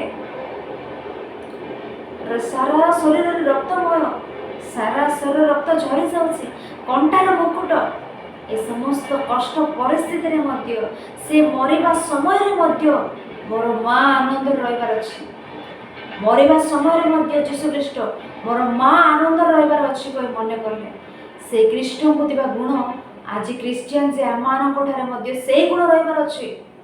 ମୁଁ ମରିଗଲେ ମଧ୍ୟ, ମୁଁ ମୋର ପରିସ୍ଥିତି ଭଲ ନଥିଲେ ମଧ୍ୟ ଅନ୍ୟମାନେ ଆନନ୍ଦରେ ରହିବାର ଅଛି। ମୁଁ ମରିଗଲେ ମଧ୍ୟ ଅନ୍ୟମାନେ ଆନନ୍ଦରେ ରହିବାର ଅଛି। ଏ ପ୍ରକାର ମନ ଆଜି ଅନେକ ଖ୍ରୀଷ୍ଟିଆନ ମାନଙ୍କଠାରେ ଦେଖାଯାଏ। ତେଣୁ ଯୀଶୁ କହୁଛନ୍ତି ଆଜି ପର୍ଯ୍ୟନ୍ତ ମୋର ମା ରୂପେ ଥିଲେ, ଆଜିଠାରୁ ତୁମର ମା। ତେଣୁ କହୁଛନ୍ତି ମାଙ୍କୁ, ଏଇ ତୁମର ପୁତ୍ର। ମାଙ୍କୁ କହୁଛନ୍ତି, ଶିଷ୍ୟଙ୍କୁ କହୁଛନ୍ତି, ଏଇ ତୁମର ମାତା। ଆଜିଠାରୁ ତୁମେ ମା ରୂପେ ଦେଖିବ, ଆଜିଠାରୁ ମୋର ମା, ଆଜିଠାରୁ ତୁମର ମା ବୋଲି ଶିଷ୍ୟଙ୍କୁ କହିବା ପରେ ଆମେ ଦେଖିଥାଉ ପ୍ରିୟମାନେ। ତେଣୁ ଯୀଶୁ ଖ୍ରୀଷ୍ଟ ସ୍ନେହ କରୁଥିବା ଶିଷ୍ୟ ଯୋହନ, এই ଯୋହନ ହିଁ ଯୋହନ ଲିଖିତ ସୁସମାଚାର ଲେଖିଲେ। এই ଯୋହନ ହିଁ ଲେଖିଲେ ଯୋହନ ଲିଖିତ ସୁସମାଚାର।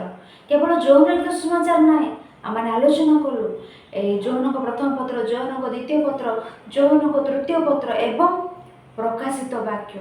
এই 5 ପତ୍ର, ଏ 5 ପୁସ୍ତକ ମଧ୍ୟ ଯୋହନ ହିଁ ଲେଖିବା ପରେ ଆମମାନେ ଜାଣୁ କହିବା ଏହା ହିଁ ସଠିକ୍ ଅଟେ। ଏହା କେଉଁ ସ୍ଥାନରେ ରହି ଲେଖିଲେ? ଯୋହନ ଲିଖିତ ସୁସମାଚାର, ଯୋହନ ଲିଖିତ ସୁସମାଚାର ଯୋହନ କେଉଁ ସ୍ଥାନରେ ରହି ଲେଖିଥିବେ କହିଲେ? ଏଫିସରେ ଥିବା ସମୟରେ ଯୋହନ ଲିଖିତ ସୁସମାଚାର ଲେଖିଲେ। ଏଫିସରେ ଯୋହନ ଏକ ସେବକ ରୂପେ, ପାଳକ ରୂପେ ପଠାଯିବେ। ସେତେବେଳେ ସେ ଯୋହନ ଲିଖିତ ସୁସମାଚାରକୁ ଲେଖିଲେ। ଆଉ ଏକ ବିଷୟ କ'ଣ କହିଲେ? ଆମମାନେ ବାଇବେଲରେ ଯୋହନ ତାଙ୍କ ଭାଇ ଯାକୁବ, ଯୋହନ ତାଙ୍କ ଭାଇ ଯାକୁବ, ଯୀଶୁ ଖ୍ରୀଷ୍ଟ ମନୋନୀତ କରୁଥିବା 12 ଜଣ ଶିଷ୍ୟଙ୍କ ମଧ୍ୟରେ ଗୋଟିଏ ପରିବାରରୁ 2 ଜଣ ଭାଇ ଆସିବା ପରେ ଆମେ ଦେଖିଥାଉ। ଯୀଶୁ ମନୋନୀତ କରୁଥିବା 12 ଜଣ ଶିଷ୍ୟଙ୍କ ମଧ୍ୟରେ ଗୋଟିଏ ପରିବାରରୁ 2 ଜଣ ଲେଖାଏଁ ଆସିବା ପରେ ଆମେ ଦେଖିଥାଉ। ଯୋହନଙ୍କ ଫ୍ୟାମିଲିରୁ, ଯୋହନଙ୍କ ପରିବାରରୁ ଯୋହନ ଯାକୁବ ଆସିଲେ। ସେହିପରି ଭାବରେ ପିତରଙ୍କ ପରିବାରରୁ ପିତର ଆନ୍ଦ୍ରିୟ ଆସିଲେ। ହେଲେ ଗୋଟେ ବିଷୟ କ'ଣ କହିଲେ? ଯୀଶୁଖ୍ରୀଷ୍ଟଙ୍କର ଶିଷ୍ୟମାନେ 12 ଜଣ। ସେଇ 12 ଜଣରୁ ଅଧିକ ରୂପେ ଯୀଶୁଙ୍କର ନିକଟତର କେଉଁମାନେ କହିଲେ? 3 ଜଣ। ସେଇ 3 ଜଣଙ୍କ ମଧ୍ୟରୁ ଯୋହନ, ଯାକୁବ 2 ଭାଇ ଅଛନ୍ତି। ଯୀଶୁଖ୍ରୀଷ୍ଟ ମନୋନୀତ କଲେ 12 ଜଣଙ୍କୁ, 12 ଜଣରୁ 3 ଜଣ ନିକଟତର, ସେଇ 3 ଜଣରୁ 2 ଜଣ ଭାଇ ନିକଟତର। ସେ 2 ଜଣ ଭାଇ ଯୋହନ, ଯାକୁବ ଅଛନ୍ତି। ସେମାନଙ୍କ ମଧ୍ୟରେ, ଏଇ 12 ଜଣଙ୍କ ମଧ୍ୟରେ ପ୍ରଥମେ ମୃତ୍ୟୁବରଣ କଲେ ଯାକୁବ। 12 ଜଣ ଶିଷ୍ୟଙ୍କ ମଧ୍ୟରେ ପ୍ରଥମେ କିଏ ମୃତ୍ୟୁବରଣ କଲେ? ଯାକୁବ। ପ୍ରିୟମାନେ, ପ୍ରେରିତମାନଙ୍କ କାର୍ଯ୍ୟର ବିବରଣ 12 ଅଧ୍ୟାୟରେ ଆମେ ପଢ଼ିଥାଉ। ପ୍ରେରିତ ପୁସ୍ତକରେ 12 ଅଧ୍ୟାୟରେ, ପ୍ରେରିତ ପୁସ୍ତକ 12 ଅଧ୍ୟାୟରେ ଆମେ ପଢ଼ିଥାଉ।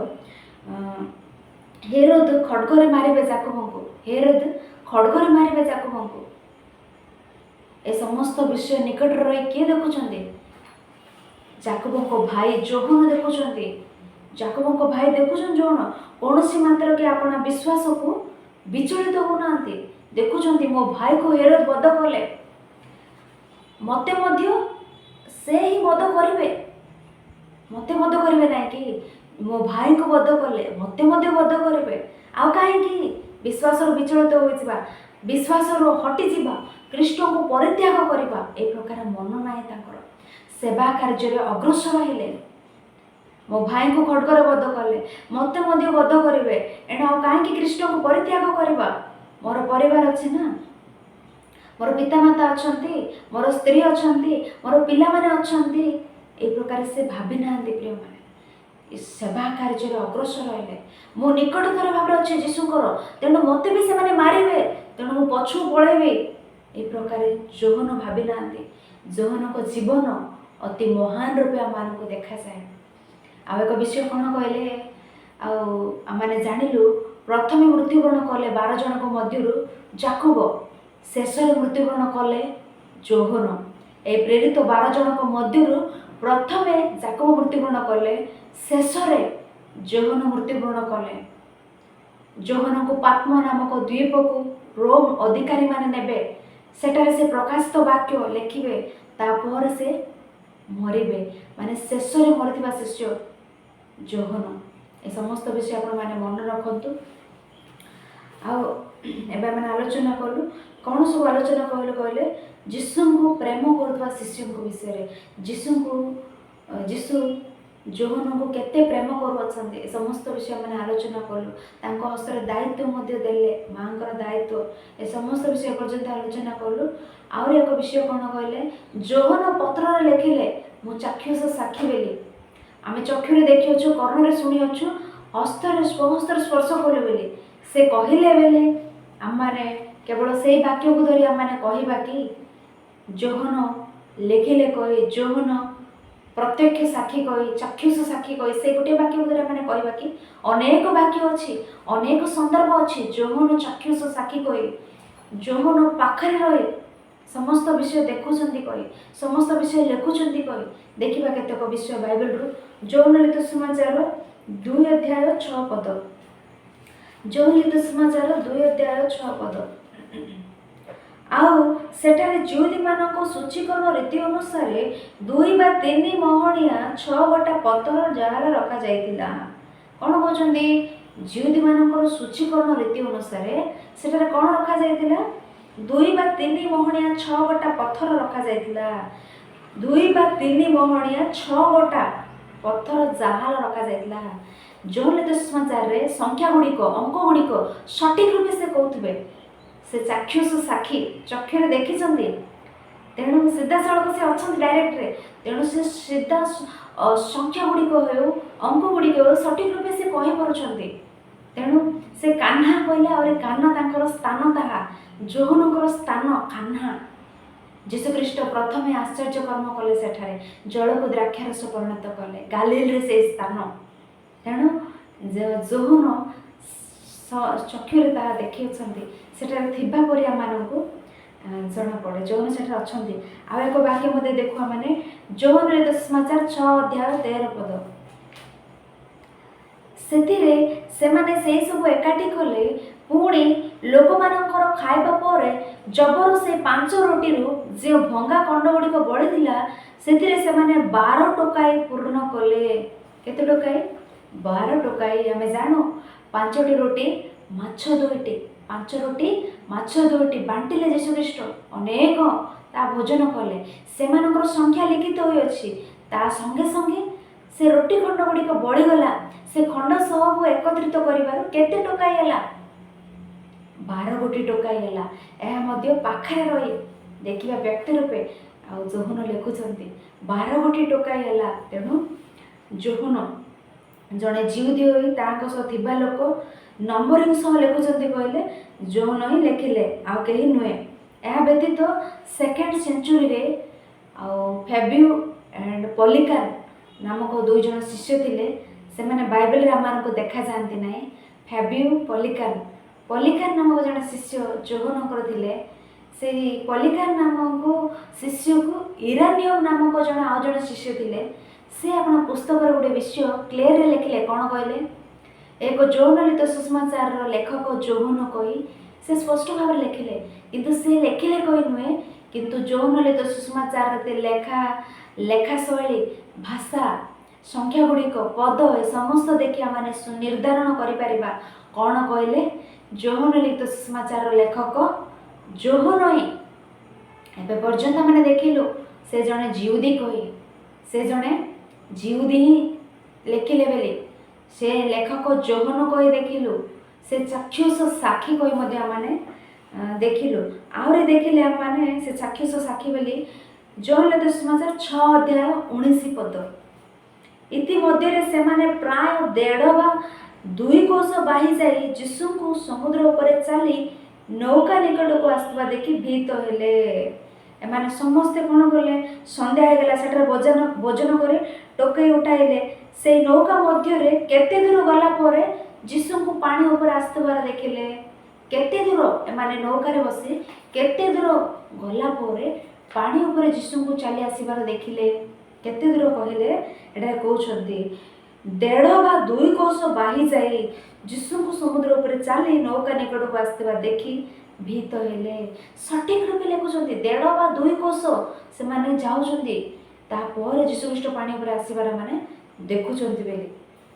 तेणु एक लेखक किए कहले जोहन ही कह कन्फर्म हबार अच्छी से चक्षुष साक्षी मध्य से चक्षुर देखी से जीशु सहित 12 जन शिष्य मान मध्य जड़े। तेणु से देखी से सीधा सड़क से ही लिखुं समस्त विषय कही आम मैंने कन्फर्म हेलु जोहन लिखिले अन्य कहीं नुहे।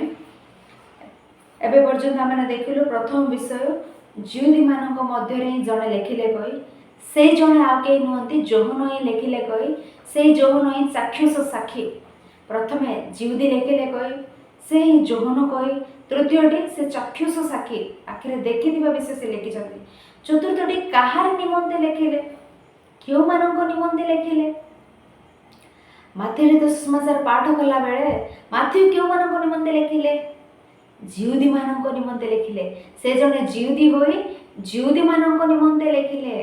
ताकर मुख्य उद्देश्य थिला जीशुख्रीष्ट को मसीह बोली से माने मसीह जार अपेक्षा से माने से मसीह जीशु कही से मानको स्वीकार कराइबा एहा माथ्यू को मुख्य उद्देश्य थिला। से परि मार्क कहा निमंते लिखिले विजाती होइतबा रोमियो मानक निमंते लिखिले। मार्कଙ୍କର उद्देश्य कौन थिला मार्कଙ୍କର उद्देश्य कौन थिला जीशुख्रीष्ट को सेवक रूपे परिचारक रूपे देखाइबार एहा मार्कଙ୍କର उद्देश्य थिला। सेही परि लूक जीशुख्रीष्ट को त्राणकर्ता भाव में देखाइले। लूक उभय विजाती एवं जिहुदी मानक निमंते लिखिले कह माने पढ़िलु। से प्रकार जोहन कहार निमंते लिखिथिबे जोहन केवल जिहुदी मानक निमंते ही लिखिथिबे कि केवल जिहुदी मानक निमंते लिखिले जिहुदी मानक शिष्टाचार जिहुदी मानक रीति जिहुदी मानक संप्रदाय कहबार आवश्यकता कौन अच्छी। ए जोहन सुसमाचार माने पढ़िला बेले जिहुदी मानक रीति विषय कहबार जिहुदी मानक संप्रदाय विषय कहबार पर्व विषय कहबार माने देखि थाउ। जिहुदी मानक लिखिले जिहुदी मानक लिखबार आवश्यक कौन अच्छी। यह केवल जिहुदी मानक नुहे एते लेखा जाइबा समस्त विषय माने पढ़िले यह उभय जिहुदी मानक निमंते एवं विजाति मानक निमंते लिखिबा परे आमाने देखि थाउ। केतेक वाक्य मध्ये आमाने देखिबा जोहन सुसमाचार 5 अध्याय प्रथम पद एति उत्तरे जिहुदी मानकर गोटे पर्व पड़िला। देखंतु एति उत्तरे जिहुदी मानकर गोटे पर्व पड़िला हिंदू मानकर पर्व पड़िला क्रिश्चियन मानकर पर्व पड़िला। हिंदू मानकर पर्व पड़िले हिंदू मानक कहबा कि क्रिश्चियन मानकर पर्व पड़िले क्रिश्चियन मानक कहबा कि जिहुदी मानकर पर्व पड़िले जिहुदी मानक कहबे कि माने जिहुदी होई नथिबा लोक मानकु से कहउछंती जिहुदी मानकर पर्व पड़िला कहि। से प्रकार जोहन लिखित सुसमाचार 7 अध्याय 2 पद जोहन लिखित सुसमाचार 7 अध्याय 2 पद माने देखो किंतु जिहुदी मानकर कुटीरवास पर्व सन्निकट हुअन्ते जिहुदी मानकर कुटीरवास पर्व सन्निकट हुअन्ते। जिहुदी मानकर कुटीरवास पड़िला जिहुदी मानक जना नाइ कि जिहुदी मानक जना जिहुदी मानक केवल कहिथिले से जिहुदी मानकर कुटीरवास पर्व सन्निकट होला बेले से मानक कहबार आवश्यकता नाइ। एहा जिहुदी होइनथिबा लोक मानक अर्थात विजाति मानक मध्ये से कहउचंती सेथि पय से कहउचंती जिहुदी मानकर कुटीरवास पर्व सन्निकट होला। से प्रकार जोहन लिखित सुसमाचार 11 अध्याय 55 पद 11 अध्याय 55 पद देखिले जिहुदी मानकर निस्तार पर्व सन्निकट होला। जिहुदी मानकर एक पर्व पड़िला जिहुदी मानकर कुटीरवास पर्व पड़िला जिहुदी मानकर निस्तार पर्व सन्निकट होला। क्यों मानक कहउछन्ती समस्त जिहुदी मानक एवं विजाति मानक कहबा परे आमानकु जणा पड़ुछि। से प्रकार जोहन लिखित सुसमाचार 19 अध्याय 31 पद जोहन लिखित सुसमाचार 19 अध्याय 31 पद से दिन आयोजन दिन थिबारु शरीर गुड़िक जेपरि विश्राम बार रे क्रूस उपर न रहे कारण से विश्राम बार महादिन थिला। जिहुदी माने जीशुख्रीष्ट मृत्युवरण कले शुक्रवार दिन 3 घंटा समय मृत्युवरण कले शुक्रवार दिन तापर शुक्रवार पर शनिवार आसबाक जाउछि शनिवार कहले विश्राम दिन से माने जिहुदी मानकर गोटे दिन क्यों प्रकार से माने हिसाब करुथिले कहले आज संध्या 6टा रु काली संध्या 6टा या गोटे दिन से माने से प्रकार हिसाब करुथिले। जीशुख्रीष्ट शुक्रवार दिन 3 घंटार मृत्युवरण कले 6 घंटार विश्राम दिन प्रवेश कर 6 घंटार आयोजन दिन विश्राम दिन आरंभ हो एणु जीशुख्रीष्ट को 6 घंटा समय मध्य जीशुख्रीष्ट को समाधि रखिबार अच्छे से जिहुदी मान कहते कि जिहुदी मैंने समस्त विषय जानते ना कि जिहुदी मैंने जानते किंतु से समस्त विषय कहते कहले जिहुदी होइनथिबा लोक मानकु कहते जिहुदी मानकु जिहुदी मान होइनथिबा लोक मानकु से कहते कौन कहे विश्राम दिन प्रवेश करने को चाहूँगी से मध्य ख्रीष्ट को समाधि रखिबार अच्छी कहे एणु प्रिय माने मैंने आलोचना कलु एक जोहन लिखित समाचार कहार निमंते कहले जिहुदी मान निमंते एवं जिहुदी होइनथिबा विजाति मान निमंते कहे तेणु विश्राम दिन विषय देखिलु पर्व विषय देखिलु ए समस्त जिहुदी माने जानते जो मैंने जानते ना से निमंते कहते तेणु प्रथम विषय मैंने देखिलु एक सुसमाचार जड़े जिहुदी लेखिले कहे द्वितीय विषय जोहन ही लेखिले कहे तृतीय विषय जोहन चक्षुष साक्षी कहे चतुर्थ विषय केउ मानक निमंते लेखिले कहे का निमंते उभय निमंते लेखिले कहे विषय मैंने देखिलु एबे मैंने देखिबा चतुर्थ विषय प्रकृत में एक जोहन लिखित समाचार 21 अध्याय अच्छी 21 अध्याय रे जोहन समाज को कौन कहवाई इच्छा कर 21 अध्याय द्वारा जोहन समाज को ख्रीष्ट को किपर देखाइबे बेले इच्छा कर कहले ईश्वर रूपे जीशुख्रीष्ट को ईश्वर भाव में जीशुख्रीष्ट को ईश्वरत्व देखाइबा निमंते से इच्छा कर माथ्यू हेले अब्राहम को पुत्र दाऊद को पुत्र जीशुख्रीष्ट वंशावली बोली कहले मार्क हेले ईश्वर को पुत्र जीशुख्रीष्ट ईश्वर को पुत्र तेणु अनेक आश्चर्य कार्य कले लूक हेले माथ्यू अब्राहम को सहित आरंभ कले किंतु लूक केनान एनोस को पुत्र एनोस सेत को पुत्र सेत आदाम को पुत्र आमे समस्ते आदाम कोठार आसी अछु केवल जिहुदी माने नुहंती आमने मध्य समस्ते आदाम कोठार आसी अछु जीशुख्रीष्ट आदाम कोठार आसीचंती कहि लूक देखाइले किंतु जोहन केउ स्थान को चलिले जानछंती जोहन जीशु को विषय केडे महान रूपे देखाइले जानछंती माथ्यू अब्राहम को ठारू अब्राहम दाऊद जीशुख्रीष्ट को वंशावली कहले लूक मार्क ईश्वर को पुत्र जीशुख्रीष्ट कहले मार्क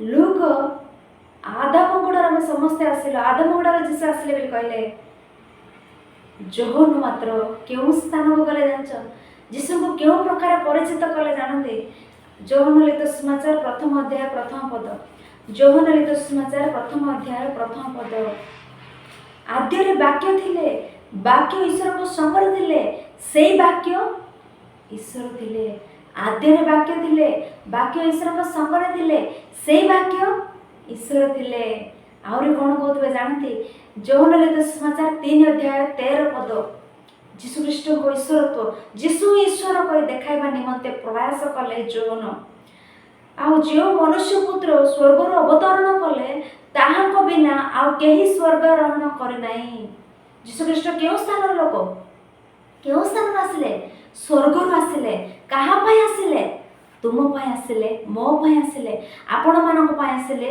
आम मानक पाई आसिले स्वर्गर आसिले से ईश्वर को सहित समान रूपे आनंद रे थिबार अछि किंतु से एक ग्राम रे एक क्षुद्र ग्राम रे बेथलेहेम रे जन्म हेबार जन्म हैला परे तांको पशु गुआल रे सुआई देबार तापर शेष रे तांको मुख ऊपर छेप पकाइबार से पोछिबार तांको निंदा करिबार तांको ताड़ना देबार तांको हिंसा करिबार तांको परिहास करिबार तांको कंटार मुकुट रखिबार कौन काईकी से सहाय कले कंटार मुकुट काईकी से नीरव हेले काईकी एते सब घटाइले भी तांको प्रति से नीरव रूपे सहाय कले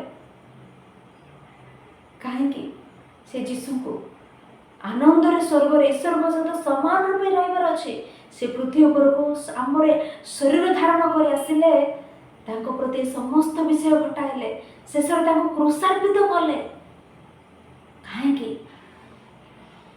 ସେ ଶରୀର ଧାରଣ କରି ଆସିଲେ, ତାଙ୍କୁ ଏହି ପ୍ରକାର ନିନ୍ଦା ତାଡ଼ନା ଘଟାଇଲେ, ସମସ୍ତ ବିଷୟ ସେ ସହ୍ୟ କଲେ।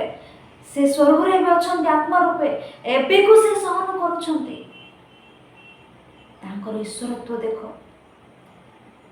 ତାହା ସେ ଈଶ୍ୱର ଯୀଶୁଖ୍ରୀଷ୍ଟ, ତାଙ୍କଠାରେ ଥିବା ସେ ଉତ୍ତମତାକୁ ଦେଖ, ସେ ଗୁଣ ଦେଖ, ସେ ଈଶ୍ୱରତ୍ୱକୁ। ଶରୀର ପରିଧାନ କରି ଆସିଲେ, ସହ୍ୟ କଲେ, ଏବେ ସ୍ୱର୍ଗରେ ଅଛନ୍ତି ଆତ୍ମା ରୂପେ, ସହ୍ୟ କରୁଛନ୍ତି।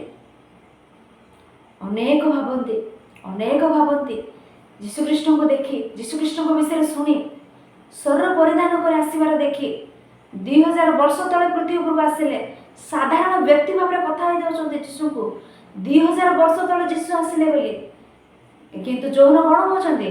ଆଦ୍ୟରେ ବାକ୍ୟ ଥିଲେ, ବାକ୍ୟ ଈଶ୍ୱରଙ୍କ ସଙ୍ଗରେ ଥିଲେ, ସେଇ ବାକ୍ୟ ଈଶ୍ୱର ଥିଲେ। 2000 ବର୍ଷ ତଳେ ଆସିବେ ବି ଭାବୁଛନ୍ତି କି?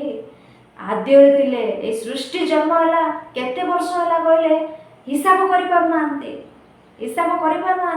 ସଠିକ୍ ହିସାବ ଦେଇପାରୁନାହାନ୍ତି। ଆଦ୍ୟରେ ଥିଲେ ଯୀଶୁଖ୍ରୀଷ୍ଟ, ଆଦ୍ୟରେ ବାକ୍ୟ ଥିଲେ, ବାକ୍ୟ ଈଶ୍ୱରଙ୍କ ସଙ୍ଗରେ ଥିଲେ, ଆଦ୍ୟରେ ଥିଲେ। କ'ଣ ଭାବୁଛ? 2000 ବର୍ଷ ତଳେ ଆସିଲେ ଭାବୁଛନ୍ତି କି? ଆଦ୍ୟରେ ଥିଲେ। ତେଣୁ ଯୋହନ ଲିଖିତ ସୁସମାଚାରରେ ଈଶ୍ୱର ଯୀଶୁଙ୍କୁ କେଉଁ ପ୍ରକାର ରିପ୍ରେଜେଣ୍ଟ କରିବା ପାଇଁ ଇଚ୍ଛା କଲେ, କେଉଁ ପ୍ରକାର ଦେଖାଇବାକୁ ଇଚ୍ଛା କଲେ କହିଲେ, ସମସ୍ତଙ୍କଠାରୁ ମହାନ ରୂପେ, এই 3 ଜଣ ସୁସମାଚାରଙ୍କ ଅପେକ୍ଷା ଅତି ମହାନ ରୂପେ ଯୋହନ ଯୀଶୁଙ୍କୁ ଦେଖାଇବା ପାଇଁ ମନେ କଲେ। ଯୀଶୁଙ୍କୁ ଈଶ୍ୱର ରୂପେ, ଯୀଶୁଙ୍କୁ ଈଶ୍ୱରତ୍ୱ, ଯୀଶୁଙ୍କଠାରେ ଥିବା ଈଶ୍ୱରତ୍ୱ ଦେଖାଇବା ପାଇଁ ସେ ଇଚ୍ଛା କଲେ, ଦେଖାଇଲେ। ପ୍ରିୟମାନେ, ଯୀଶୁଙ୍କଠାରେ ଥିବା ଈଶ୍ୱରତ୍ୱ ମହାନ ରୂପେ ଦେଖାଇବା ପରେ ଆମମାନେ ଦେଖିଥାଉ। ତେଣୁ ସମସ୍ତ 21 ଅଧ୍ୟାୟ ପଢ଼ିଲା ମାନେ ଜାଣିପାରିବା।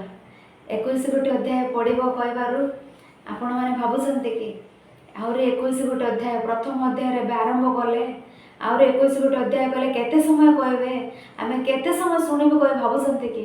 ନୂଆ ପ୍ରିୟମାନେ, ମୁଖ୍ୟ ବିଷୟ ମାନେ ଆଲୋଚନା କରିବା। 21ଟି ଅଧ୍ୟାୟ କହିଲେ ବି ଆପଣମାନେ ଶୁଣିବାର ଶକ୍ତି ନାହିଁ। ତେଣୁ ମୁଖ୍ୟ ବିଷୟ ସବୁ ଆଲୋଚନା କରିବା। ଯୀଶୁ ଏ ଜଗତକୁ ଆସି କହୁଛନ୍ତି, ମୁଁ ହିଁ ଜଗତର ଜ୍ୟୋତି କହି, ଜଗତର ଜ୍ୟୋତି କହିଲେ ମଧ୍ୟ, ଜଗତକୁ ଆସିଲେ ମଧ୍ୟ, ଜଗତ ତାଙ୍କ ଦ୍ୱାରା ସୃଷ୍ଟ ହେଲେ ମଧ୍ୟ ଜଗତ ତାଙ୍କୁ ଚିହ୍ନିଲା ନାହିଁ। ଯୀଶୁଙ୍କ ଈଶ୍ୱରତ୍ୱ ବିଷୟରେ ଏଠାରେ କହିବା ପରେ ମାନେ ଦେଖିଥାଉ, ଜଗତ ତାଙ୍କୁ ଚିହ୍ନିଲା ନାହିଁ ବୋଲି ଯୌନ ଲିଖିତ ସୁସମାଚାରରେ କହୁଥିବେ। ଆହୁରି ଯୌନ ଲିଖିତ ସୁସମାଚାରରେ କ'ଣ କହିଲେ?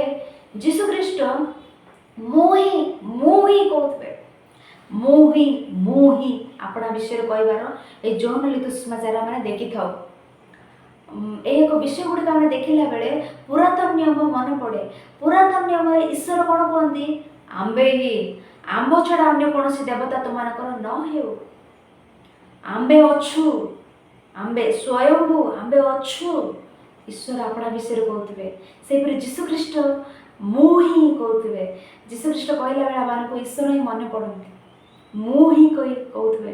କେତେ ଥର ମୁଁ ହିଁ କହିବାର କହୁଥିବେ କହିଲେ ଆମେ ଦେଖିଥାଉ ଏକ ଯୌନ ଲିଖିତ ସୁସମାଚାରରେ 7 ଥର ମୁଁ ହିଁ କହୁଥିବେ। ଆହୁରି ଗୋଟେ ଆଶ୍ଚର୍ଯ୍ୟ ବିଷୟ କ'ଣ କହିଲେ? ଯୌନ ଲିଖିତ ସୁସମାଚାରରେ 7ଗୋଟି ଆଶ୍ଚର୍ଯ୍ୟ କର୍ମ ବିଷୟରେ ଲେଖିଲେ। ସେ ମୁଁ ହିଁ କହିବାର 7 ଥର ଲେଖିଲେ। ଆଶ୍ଚର୍ଯ୍ୟ କର୍ମ ଗୁଡ଼ିକ ମଧ୍ୟ 7ଗୋଟି ଲେଖିଲେ। ମାନେ ଯୌନ ଜଣେ ଜିହୁଦୀମାନଙ୍କର ସେଣ୍ଟିମେଣ୍ଟ ଯୌନକୁ ସମ୍ପୂର୍ଣ୍ଣ ରୂପେ ଜଣା। ତେଣୁ 7 କହିଲେ, ସେ 7 ନମ୍ବର, 7 କହି ସଂଖ୍ୟା ଜିହୁଦୀମାନଙ୍କ ସେଣ୍ଟିମେଣ୍ଟ ଅନୁସାରେ ସମ୍ପୂର୍ଣ୍ଣତାକୁ ବୁଝାଏ। ଇଏ ହିଁ ସମ୍ପୂର୍ଣ୍ଣତା କହିବା ନିମନ୍ତେ, ଯୀଶୁଖ୍ରୀଷ୍ଟ ହିଁ ସମ୍ପୂର୍ଣ୍ଣତା କହିବା ନିମନ୍ତେ 7 କହି ପଦ ସେ ବ୍ୟବହାର କରିବାର ଆମେ ଦେଖିଥାଉ। 7 ଥର ମୁଁ ହିଁ କହି ଲେଖାଇଲେ, 7ଗୋଟି ଆଶ୍ଚର୍ଯ୍ୟ କର୍ମ ବିଷୟରେ ଲେଖାଇଲେ। ଦେଖିବା କି ଥରେ ଯୌନ ଲିଖିତ ସୁସମାଚାର 4 ଅଧ୍ୟାୟ 26 ପଦ 26, ଯୌନ ଲିଖିତ ସୁସମାଚାର 4 ଅଧ୍ୟାୟ 26 ପଦ। ଯୀଶୁ ତାଙ୍କୁ କହିଲେ, ତୁମ ସହିତ କଥା କହୁଅଛି ଯେ ମୁଁ ସେଇ ଅଟେ। କେଡ଼େ ଆନନ୍ଦ ଲାଗେ, ମୁଁ ହିଁ ସେଇ ଅଟେ। ସେଇ ପ୍ରକାର ଆମେ ଆଉ ଏକ ବାକ୍ୟ ଆମେ ଦେଖିପାରିଲେ ଯୌନ ଲିଖିତ ସୁସମାଚାର 6 ଅଧ୍ୟାୟ 35 ପଦ। ଯୌନ ଲିଖିତ ସୁସମାଚାର 6 ଅଧ୍ୟାୟ 35 ପଦ। ମୁଁ ସେଇ ଜୀବନଦାୟକ ଆହାର। ଯୀଶୁ ଖ୍ରୀଷ୍ଟ କ'ଣ କହୁଛନ୍ତି? ମୁଁ ହିଁ ସେଇ ଜୀବନଦାୟକ ଆହାର ଅଟେ। ମୁଁ ହିଁ କହିଲେ ଆଉ କେହି ନାହିଁ, ମୁଁ ହିଁ ଜୀବନଦାୟକ ଆହାର, ମୁଁ ହିଁ ସେଇ ଅଟେ, ମୁଁ ହିଁ ଜୀବନଦାୟକ ଆହାର ଅଟେ। ଆହୁରି ମୁଁ ହିଁ କହୁଥିବା ବିଷୟ ଆମେ ଦେଖିଲେ ଜନ୍ ଲେଖିତ ସୁସମାଚାର 7 ଅଧ୍ୟାୟ 37 ପଦ 39 ପଦ 37 ପଦ 39 ପଦ। ମୁଁ ଜୀବନ୍ତ ଜଳ ସ୍ରୋତ। ଏଟା ଥିବା ବିଷୟ କ'ଣ? ମୁଁ ଜୀବନ୍ତ ଜଳ ସ୍ରୋତ, ମୁଁ ହିଁ ଜୀବନଦାୟକ ଆହାର, ମୁଁ ସେଇ ଅଟେ, ମୁଁ ଜୀବନ୍ତ ଜଳ ସ୍ରୋତ। ସେ ପ୍ରକାର କହୁଥିବେ ମୁଁ ହିଁ ଉତ୍ତମ ମେଷପାଳକ, ମୁଁ ହିଁ ପଥ ସତ୍ୟ ଜୀବନ ଅଟେ, ମୁଁ ହିଁ ପୁନରୁତ୍ଥାନ ଓ ଜୀବନ। ମାନେ ଯୀଶୁ ଖ୍ରୀଷ୍ଟ କ'ଣ କହୁଛନ୍ତି? ମୁଁ ହିଁ ଜୀବନଦାୟକ ଆହାର, ମୁଁ ହିଁ ଜୀବନ୍ତ ଜଳସ୍ରୋତ, ମୁଁ ହିଁ ଉତ୍ତମ ମେଷପାଳକ, ମୁଁ ହିଁ ପଥ ସତ୍ୟ ଜୀବନ ଅଟେ, ମୁଁ ହିଁ ପୁନରୁତ୍ଥାନ, ମୁଁ ହିଁ ଜୀବନ ଅଟେ। ଏ ପ୍ରକାର ବିଷୟ ଗୁଡ଼ିକ ଶୁଣିଲେ ଆମମାନଙ୍କ ମନରେ କେତେ ଆନନ୍ଦ ଲାଗୁଛି ନୁହେଁ କି? ଶୁଣିବା ଲୋକ କେତେକଙ୍କୁ ବହୁତ କଷ୍ଟ ଲାଗେ। ସେମାନଙ୍କ କଷ୍ଟ ଲାଗିଲେ ଆମେ କିଛି କରିପାରିବା ନାହିଁ, ଆମକୁ ଆନନ୍ଦ ଲାଗେ। ମୁଁ ହିଁ ଉଦାହରଣକୁ ଦେଖନ୍ତୁ, ଏଇ ଅମୁକ ସ୍ତ୍ରୀ ଲୋକର ସ୍ୱାମୀ କିଏ? ମୁଁ ମଧ୍ୟ ବୋଲି କହିବେ କି କହିଲେ? ଅମୁକ ପିଲାମାନଙ୍କର ପିତା କିଏ? ଅମୁକ ପିଲାମାନଙ୍କର ମାତା କିଏ? ମୁଁ ମଧ୍ୟ ବୋଲି କହିବେ କି? ମୁଁ ମଧ୍ୟ କହିଲେ ତାହା ଅନ୍ୟାର୍ଥ ହୋଇଯାଉଛି, ତାହା ଘୃଣାଜନକ। ମୁଁ ହିଁ ଆନନ୍ଦଜନକ। ତେଣୁ ଜନ୍ ଲେଖିତ ସୁସମାଚାର 15 ଅଧ୍ୟାୟ ଦେଖିଲେ ମୁଁ ହିଁ ପ୍ରକୃତ ଦ୍ରାକ୍ଷାଲତା, ମୁଁ ହିଁ ପ୍ରକୃତ ଦ୍ରାକ୍ଷାଲତା କୁହନ୍ତି। ବହୁତ ମାନେ ଏ ପ୍ରକାର ଜନ୍ ଲେଖିତ ସୁସମାଚାରରେ ମୁଁ ହିଁ କହି ପଦ ମାନେ ଦେଖିଥାଉ। ତାପରେ ଯୀଶୁଖ୍ରୀଷ୍ଟ କରୁଥିବା ଆଶ୍ଚର୍ଯ୍ୟ କର୍ମ ଗୁଡ଼ିକ ବିଷୟରେ ଜୋହନ ଲେଖନ୍ତି। ସେହିପରି ଯୀଶୁଙ୍କ ଲାଷ୍ଟ ୱିକ୍, ଯୀଶୁଙ୍କ ଶେଷ ସପ୍ତାହରେ, ଯୀଶୁଙ୍କ ଲାଷ୍ଟ ଡେଜ୍କୁ ଅଧିକ ଫୋକସ୍ କରି ଜନ୍ ଲେଖିତ ସୁସମାଚାରରେ ଜୋହନ ଲେଖିବା ପରି ଆମମାନେ ଦେଖିଥାଉ। ସମରିଆ ଗାଲିଲରେ ସ୍ଥାନ ଅଳ୍ପ ବିଷୟ ଲେଖିତ ହେବ। ସମରୀଣ ସ୍ତ୍ରୀଙ୍କ ସମ୍ଭାଷଣ ବିଷୟରେ ଲେଖନ୍ତି। ଗାଲିଲିଓ ସେହିପରି ଜଣେ ପ୍ରଧାନ ବ୍ୟକ୍ତିଙ୍କ ପୁତ୍ରକୁ ସୁସ୍ଥ କରିବାର ସେ ବିଷୟ ମଧ୍ୟ ଲେଖନ୍ତି। ଅଧିକ ରୂପେ ଜୋହନ ଜେରୁସାଲେମରେ ଘଟୁଥିବା ଘଟଣା ଗୁଡ଼ିକୁ ଫୋକସ୍ କରି ଯୀଶୁଙ୍କ ଶେଷ ସମୟକୁ ଅଧିକ ରୂପେ ଫୋକସ୍ କରି ସେ ସମସ୍ତ ବିଷୟ ଲେଖୁଥିବେ। ଏପର୍ଯ୍ୟନ୍ତ ଆମେ ଆଲୋଚନା କଲୁ। ଏବେ ଆମେ ଶେଷ କରିବାକୁ ଯାଉଛେ। ଜନ୍ ଲିଖିତ ସୁସମାଚାରରେ 21 ଗୋଟି ଅଧ୍ୟାୟ ଅଛି। ଏ 21 ଗୋଟି ଅଧ୍ୟାୟକୁ 4 ଗୋଟି ଭାଗରେ ବିଭକ୍ତ କରିବା। 21 ଗୋଟି ଅଧ୍ୟାୟକୁ 4 ଗୋଟି ଭାଗରେ ବିଭକ୍ତ କଲେ ଆମେ ବୁଝିବା 4 ଗୋଟି ଭାଗରେ ବିଭକ୍ତ କରିବା। ପ୍ରଥମ ଅଧ୍ୟାୟ କ'ଣ କହିଲେ? ଯୀଶୁଙ୍କ ବିଷୟରେ, ଯୀଶୁ କିଏ ବିଷୟରେ ପ୍ରଥମ ଅଧ୍ୟାୟ ସାରା ଆମେ ଦେଖିଥାଉ। ସେଇ ପ୍ରକାର ଜନ୍ ଲିଖିତ ସୁସମାଚାର 2 ଅଧ୍ୟାୟ ଠାରୁ 11 ଅଧ୍ୟାୟ 40 ପଦ ପର୍ଯ୍ୟନ୍ତ, ଜନ୍ ଲିଖିତ ସୁସମାଚାର 2 ଅଧ୍ୟାୟ ଠାରୁ 11 ଅଧ୍ୟାୟ 40 ପଦ ପର୍ଯ୍ୟନ୍ତ ଯୀଶୁଖ୍ରୀଷ୍ଟ କରୁଥିବା ସେବା କାର୍ଯ୍ୟ, ଯୀଶୁଖ୍ରୀଷ୍ଟ କରୁଥିବା ଆଶ୍ଚର୍ଯ୍ୟ କର୍ମ, ଯୀଶୁଖ୍ରୀଷ୍ଟ ଜିହୁଦା ପ୍ରଦେଶରେ, ସମରିଆ, ଜିହୁଦା ପ୍ରଦେଶରେ, ଗାଲିଲରେ ଯୀଶୁଖ୍ରୀଷ୍ଟ କରୁଥିବା ଅଦ୍ଭୁତ କାର୍ଯ୍ୟ ବିଷୟରେ 2 ଅଧ୍ୟାୟରୁ 11 ଅଧ୍ୟାୟ 40 ପଦ ପର୍ଯ୍ୟନ୍ତ ଆମେ ଦେଖିଥାଉ। ଏହା ଦ୍ୱିତୀୟ ଭାଗ। ତାପରେ ଯୀଶୁଖ୍ରୀଷ୍ଟ ଲାଜର ମୃତ୍ୟୁବରଣ କଲେ। ଯୀଶୁଖ୍ରୀଷ୍ଟ ଲାଜରଙ୍କୁ ଉଠାଇବେ। ଲାଜରଙ୍କୁ ଉଠାଇଲେ ଲୋକେ କେତେକ ଦେଖି ସହ୍ୟ କରିପାରିବେ ନାହିଁ, ନ ଦେଖି ସହ୍ୟ କରି ନ ପାରି ଲାଜରଙ୍କୁ ଉଠାଇଲେ।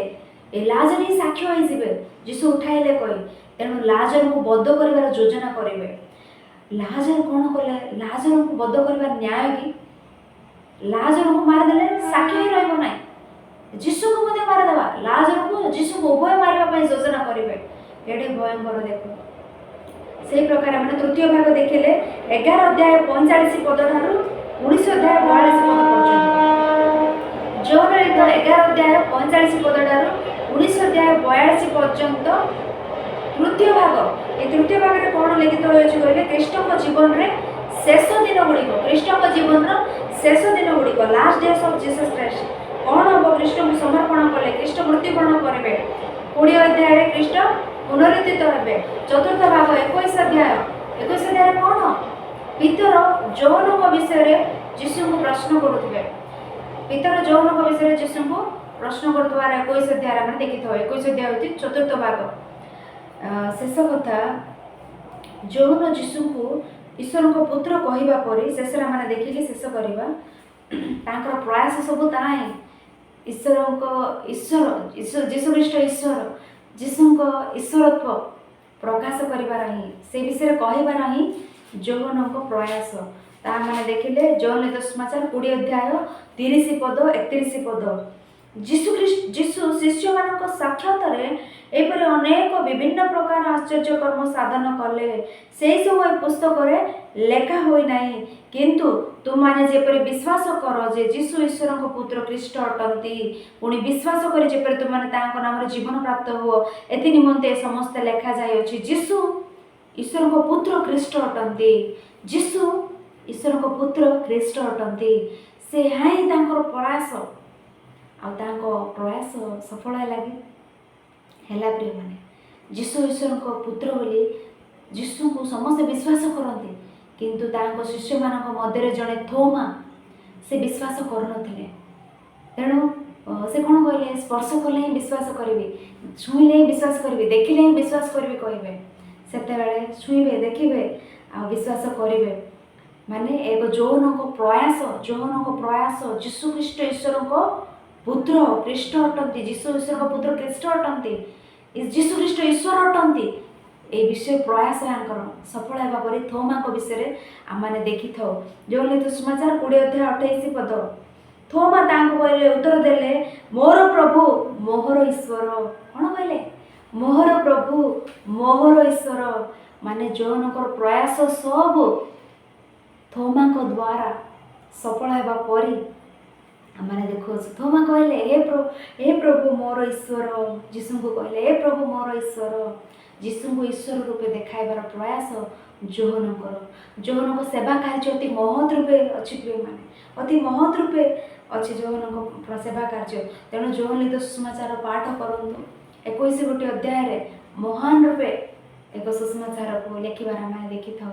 ତେଣୁ ପ୍ରଥମ ବିଷୟ ଆମେ ଦେଖିଲୁ ସେ ଜଣେ ଜିହୁଦୀ କହି, ଯୌନ ହିଁ ଲେଖକ କହି, ଯୌନ ହିଁ ଚାକ୍ଷୁଷ ସାକ୍ଷୀ କହି କାହା ନିମନ୍ତେ ଲେଖିଲେ ଏବଂ ପଞ୍ଚମ ବିଷୟ ହେଉଛି ଯୀଶୁଖ୍ରୀଷ୍ଟଙ୍କୁ କିପରି ପ୍ରକାଶିତ କରିବା ପାଇଁ ସେ ଇଚ୍ଛା କରୁଥିଲେ। ଏକ ଯୌନ ସୁସମାଚାର ଆଶ୍ଚର୍ଯ୍ୟ ରୂପେ ରହିଅଛି ଅନ୍ୟ ସୁସମାଚାର ଅପେକ୍ଷା। ତେଣୁ ସମସ୍ତେ ଶୁଣନ୍ତୁ, ବାକ୍ୟରେ ଏ ପ୍ରକାର ଦିନ ଦିନକୁ ବୃଦ୍ଧି ପାଆନ୍ତୁ ଆଉ ଜୀବନରେ ଯୀଶୁଖ୍ରୀଷ୍ଟଙ୍କୁ ଆମମାନେ ମଧ୍ୟ ସେ ପ୍ରକାର ଲୋକଙ୍କ ସମ୍ମୁଖରେ ପ୍ରକାଶ କରିବାର ଅଛି। ଆଲୋଚନା କରନ୍ତୁ, ଲୋକମାନେ ଯୀଶୁଙ୍କୁ ଜାଣିବାର ଅଛି। ଏ ପ୍ରକାର ଚେଷ୍ଟା କରନ୍ତୁ, ଏ ପ୍ରକାର ଏଇଥି ନିମନ୍ତେ ବଞ୍ଚନ୍ତୁ କହି ଏପର୍ଯ୍ୟନ୍ତ ଶୁଣିଥିବା ସମସ୍ତଙ୍କୁ ପୁନର୍ବାର ଧନ୍ୟବାଦ ଜଣାଏ। ଏ ପ୍ରକାର ଏବେ ପର୍ଯ୍ୟନ୍ତ ଆମ ସମସ୍ତେ ଏ ପ୍ରକାର ଆଲୋଚନା କରିବା ପାଇଁ ଈଶ୍ୱରଙ୍କ ବାକ୍ୟକୁ ଉତ୍ତମ ସ୍ମରଣ ଶକ୍ତି, ତାଙ୍କ ବାକ୍ୟ ବିଷୟକ ଜ୍ଞାନ, ଶୁଣିବା ବୁଝିବା ମନ, କହିବା ମନ ଈଶ୍ୱର ମୋତେ ଦେଇଥିବାରୁ, ଆପଣ ସମସ୍ତଙ୍କୁ ଦେଇଥିବାରୁ ଈଶ୍ୱରଙ୍କୁ ଧନ୍ୟବାଦ ଜଣାଏ ଶେଷ କରୁଅଛି। ପୁନର୍ବାର ଏକ ପୁସ୍ତକ ପରିଚୟ ସହିତ ଏ ପ୍ରକାର ମିଶିବା ପର୍ଯ୍ୟନ୍ତ ଈଶ୍ୱର ଆମ ପ୍ରତ୍ୟେକଙ୍କୁ ସୁରକ୍ଷିତ ଭାବରେ ରଖନ୍ତୁ। ସମସ୍ତେ ଆପଣ ପ୍ରାର୍ଥନା କରୁଥାନ୍ତୁ। ଧନ୍ୟବାଦ।